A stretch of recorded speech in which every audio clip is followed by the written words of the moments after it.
salt of the earth. Today's text is taken from Matthew chapter 5, verse 13.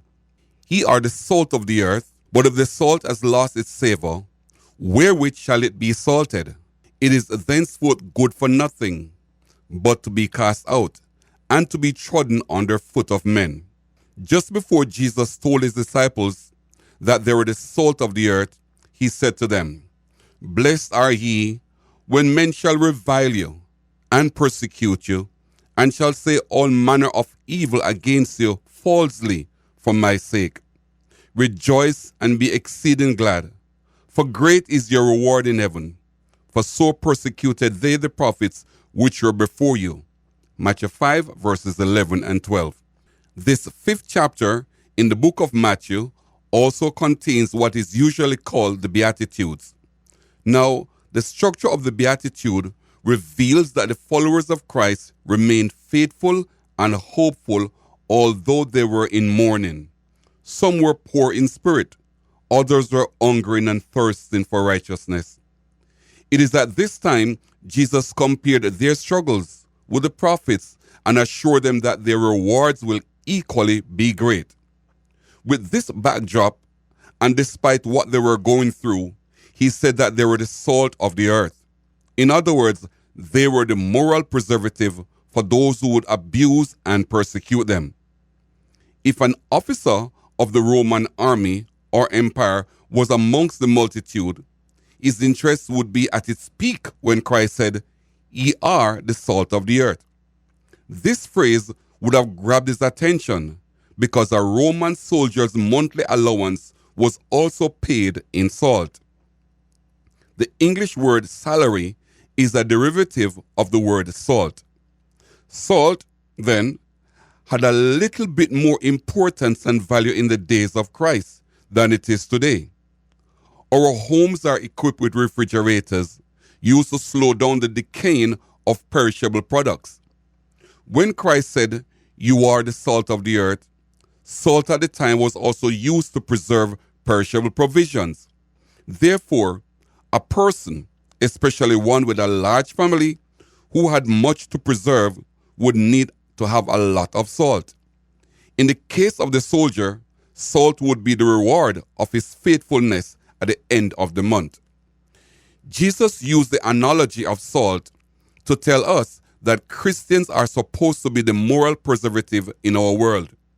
When Adam sinned, this world was plunged into death, and it continues to decay every day, every week, every month, and every year. In other words, because sinful practices are growing every day, the presence of morality, salt, is needed to slow the speed of moral decay. For example, if 10 persons are practicing sin and 7 are converted to the ways of righteousness, then Christians would have slowed the effects of death on this earth. On the other hand, if 10 persons are practicing sin and 7 Christians backslide and join them, then the speed of decay would have been increased. We are the salt of the earth. Therefore, wherever a Christian is, godliness must be evident and effective. We are the salt in our homes. A child is not born with righteousness, but with the nature of original sin. If left alone, this child grows in sin, and the longer the parent takes to apply the salt, the less effective his or her moral presence will be in the life of the child. We are the salt in our homes and should not be looking to borrow salt from our neighbors or expecting our schools or churches to be the primary salt shakers.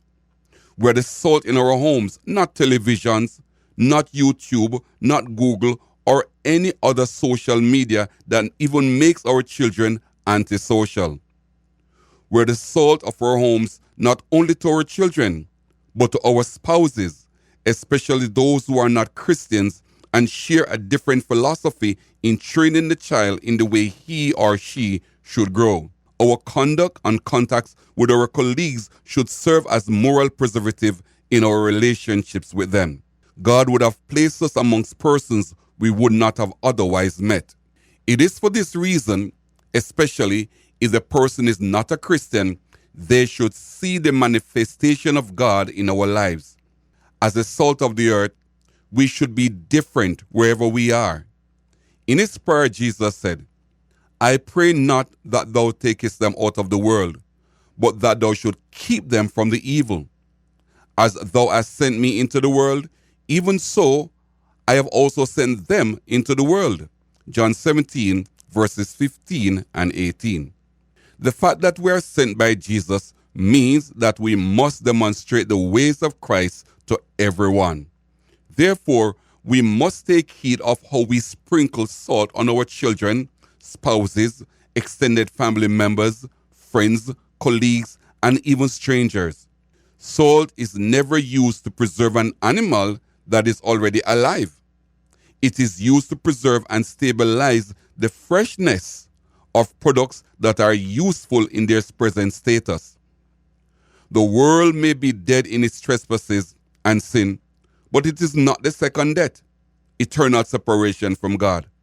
For this reason, we should seek to win the lost because they are still the children of God. Before Christ left, he told us that greater works than these we would be doing. But what can be greater than healing the sick, restoring sight to the blind, voice to the mute, hearing to the deaf, or raising the physical dead to life? There is one thing that is greater than these, and that is raising the spiritually dead to spiritual life. Jesus said, For the Father loveth the Son, and showeth him all things that himself doeth, and he will show him greater works than these, that he may marvel.